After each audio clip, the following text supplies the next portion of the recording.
ሰላም ጤና ይስጥልኝ ተከበራችሁ ተመልካቾቻችን ይህ በብስራት የዩቲዩብ ቻናል ወደ እናንተ የሚተላለፈው የሀገር ውስጥና የባህር ማዶ የመረጃ ሰዓታችን ነው። መረጃዎቹን ወደ እናንተ ያደረስኩ ሰማራ አለባቸው ከመላው የስቱዲዮ ባለሙያዎች ጋር አብራችሁ ቆይታ የማደርግ ይሆናል። በቅድሚያም ወደ ሀገር ውስጥ መረጃዎች እንለፍ።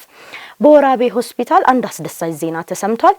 እሱም ወራቤ ሆስፒታል በነፃ የላንቃ ሕክምና ከ350 በላይ ህፃናትን ፈገግታ መመለስ መቻሉን አስታውቋል። ወራቤ ኮምፕሬሄንሲቭ ስፔሻላይዝድ ሆስፒታል ከማዕከላዊ ኢትዮጵያ ክልል መንግስት ጤና ቢሮ ከስማይል ትሬዲንግ እና ወራቤ ሆስፒታል በነፃ የላንቃ ሕክምና ከ350 በላይ ህፃናትን ፈገግታ መመለስ መቻሉን አስታውቋል።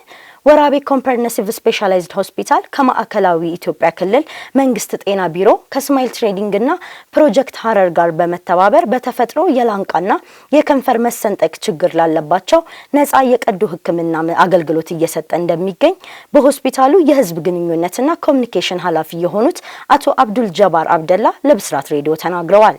በመሆኑም ችግሩ ላለባቸው ህፃናት ከየካቲት 27 እና 28 በወራቤ ኮምፕሬሄንሲቭ ስፔሻላይዝድ ሆስፒታል ነፃ ቀዶ ሕክምና ለመስጠት ቅድመ ዝግጅት መጠናቀቁን ተናግረዋል።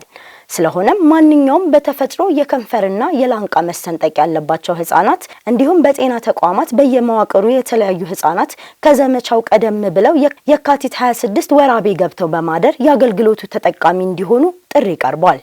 ተመልካቾቻችን እስካሁን ስትከታተሉት የነበረው የሀገር ውስጥ መረጃዎች ይህን ይመስላል። አሁን ደግሞ ከውጭ ወዳገኘነው መረጃዎች እንለፍ። ሶማሊላንድ ላይ አዲስ ነገር ተሰምቷል። እሱም ሶማሊላንድ ከፍተኛ ዲፕሎማቷን በእስራኤል የመጀመሪያ አምባሳደር አድርጋ ሾማለች። እንደሚታወቀው ባለፈው ታህሳስ ወር ላይ እስራኤል ሶማሊላንድን የሀገርነት እውቅና ሰጥታታለች። በመሆኑም ሶማሊላንድ የመጀመሪያ ከፍተኛ ዲፕሎማቷን በእስራኤል ሾማለች። የሶማሊላንድ ፕሬዝዳንት ጽፈት ቤት ሙሐመድ ኦማር ሀጌ ሙሐመድ በእስራኤል ውስጥ የሀገሪቱ አምባሳደርና ቋሚ መልእክተኛ እንዲሆኑ መሾማቸውን ባወጡት የሹመት ደብዳቤ አሳውቀዋል። በአምባሳደርነት የተሾሙት ዲፕሎማቱ በፖለቲካ ሳይንስና ዓለም አቀፍ ግንኙነት የዶክትሬት ዲግሪ ያላቸው ሲሆን ቀደም ሲል በውጭ ጉዳይ ላይ የፕሬዝዳንቱ ዋና አማካሪ እንዲሁም በታይዋን ውስጥ የሶማሊላንድ ተወካይ ነበሩ። የእስራኤል የውጭ ጉዳይ ሚኒስትር ሹመቱ በሶማሊላንድና በእስራኤል መካከል በተደረሰው ስምምነትና የውጭ ጉዳይ ሚኒስትር ጌዲዮን ሳሃር የሶማሊላንድ ጉብኝት መሰረት የተከናወነ መሆኑን በመግለጽ እንደተቀበለው አስታውቋል። ጨምረውም እስራኤል በቅርቡ ወደ ሶማሊላንድ አምባሳደሯን በመላክ የሁለቱን ሀገር ግንኙነት እንደምታጠናክር ተገልጿል። አሁን ደግሞ ኢራንን ወደሚመለከት ዜና እናልፋለን።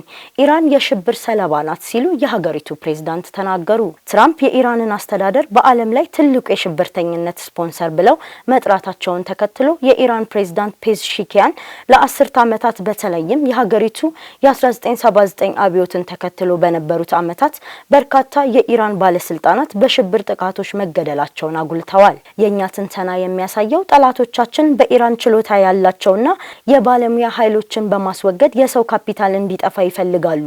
እናም ባለስልጣናት ውጤታማ አይደሉም የሚለውን ስሜት ያስተላልፋል ብለዋል።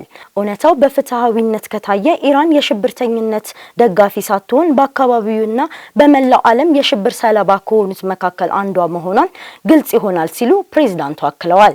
በኢራንና በዩናይትድ ስቴትስ መካከል በኦማን የተደረገውን የኒውክሌር ድርድር በማስታረቅ ቀጥተኛ ያልሆነ ድርድር በጄኔቫ ተጀምሯል። የኦማን የውጭ ጉዳይ ሚኒስትር አልቡሳይድ ከዊትኮፍና ከኩሽነር ጋር ከተገናኙ በኋላ የዩናይትድ ስቴትስ ተደራዳሪዎች ከዚህ በፊት ታይቶ የማይታወቅ ግልጽ ለአዲስና ለፈጠራ ሀሳቦች የሚሆን መፍትሄዎች አሳይተዋል ብለዋል። ተመልካቾቻችን እስካሁን ስትከታተሉት የነበረው የብስራት የዩቲዩብ መረጃ ሰዓታችን ይሄን ይመስላል። መረጃዎቹን ወደ እናንተ ያደረስኩ ሰማራ አለባቸው ከመላው የስቱዲዮ ባለሙያዎች ጋር አብሬያችሁ ቆይታ አድርጌያለሁ። መልካም ቆይታ።